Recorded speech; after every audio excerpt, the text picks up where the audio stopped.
Hi folks, Six Slices here. You may recall a little while back I had a little A.G. Russell knife that came in a little slip, just like this.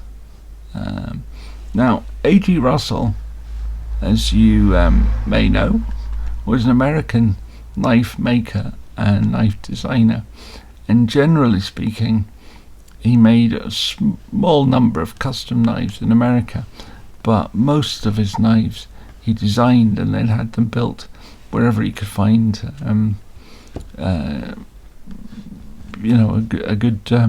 good value.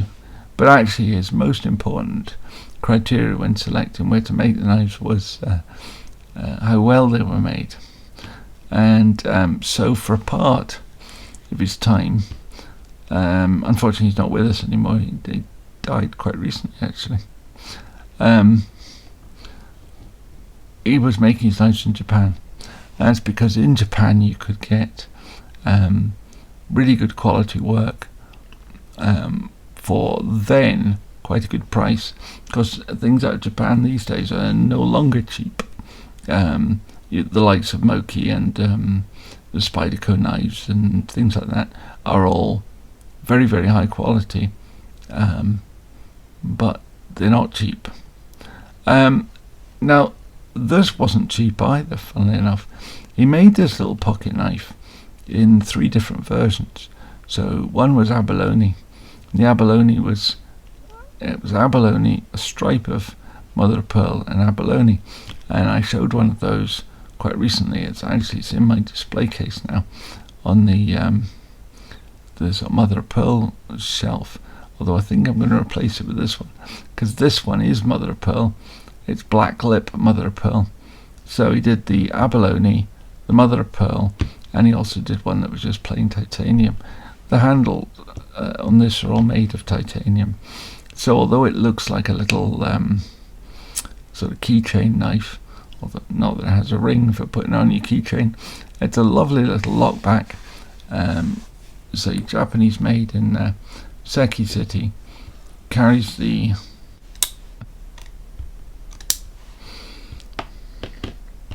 A.G. Russell name on the blade, and then on the back it just says Japan. So I don't know if you can see that. Let me see if I can pick it up. I don't know if you can see that. It says Japan there anyway, and on that side A.G. Russell. So anyway, I picked this up off Kongi's Knife Sales, which is where I got the other one from as well. I don't know whether the titanium one will ever come up, but if it does, I'll probably have it for the sake of completeness. But I really like these ones with the mother of pearl and abalone. I much prefer mother of pearl to abalone. It's black lip mother of pearl, by the way. But it's a lovely little knife. Now, this pattern or this shape is something that he's repeated time after time in different sort of subtle variations. But one of the subtle variations is this. Now, this is a small knife. I should say, by way of comparison, this is a Spyderco Ladybug, which, is certainly not a large knife. It's almost identical in handle length. It's very slightly shorter in the blade, but it is definitely narrower this way, and it is also thinner. Stand up.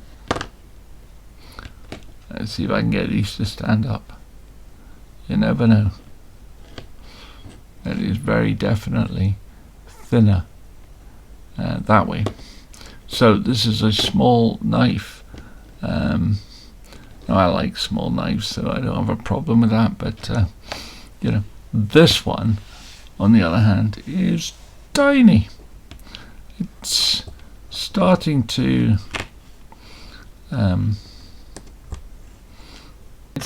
compete for the crown of the smallest knife I own. This one's a slip joint, by the way. I wouldn't normally have bought this, except that I've recently bought these other two. This one is not made in Japan. This one is for its sins.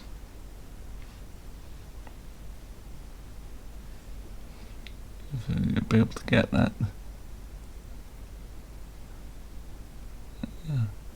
It says VG10 China, which is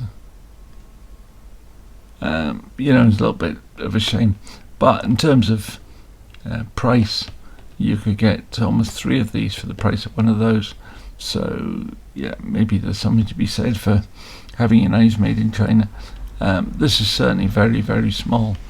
It's like Open L number 2 sized, but as I say, it wouldn't normally find its way into my collection. It just it happened to be there. It happened to be cheap, and it kind of tells a little bit of the story of what A.G. Russell was up to, because these knives are in many ways very similar. The principal difference with this one, obviously, not just the size, but the fact it's a lockback and it's got mother of pearl scales on it. This one doesn't have the mother of pearl, and it's a slip joint rather than a lockback. But there's not a huge amount of difference in the construction and so forth of a lockback. I like the lockbacks because they're easier to open, and they're probably actually easier to close as well. Anyway, that's the 2 little A.G. Russells I've just picked up. That one comes with a slip, this one doesn't. Maybe one day I'll find the one that's all titanium. I'm not so desperate to have it, but if it turns up, it'll need to come in just to complete the collection. So there we are. Thank you very much. If you liked watching this, please give it a thumbs up. Think about subscribing. It doesn't cost you anything, but it does help the channel no end. And if you'd like to make a comment, then please do. These little giant... This is where I'm finding UK knife law just a bit ridiculous. That is illegal to carry. This one is perfectly legal to carry, but I could carry a great beast like that perfectly legally, but I can't carry that. It's a nonsense. Although the truth is, there was one judge one afternoon trying to get a conviction, and managed to squeeze out an idea, a concept that a locking knife wasn't a folding knife.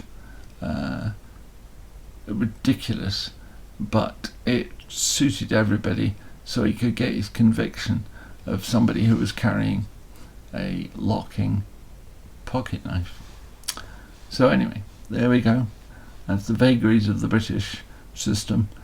And for all of you who are going to write in the comments, you should stand up and fight for your rights. People in Britain would rather we didn't have knives. Simple as that.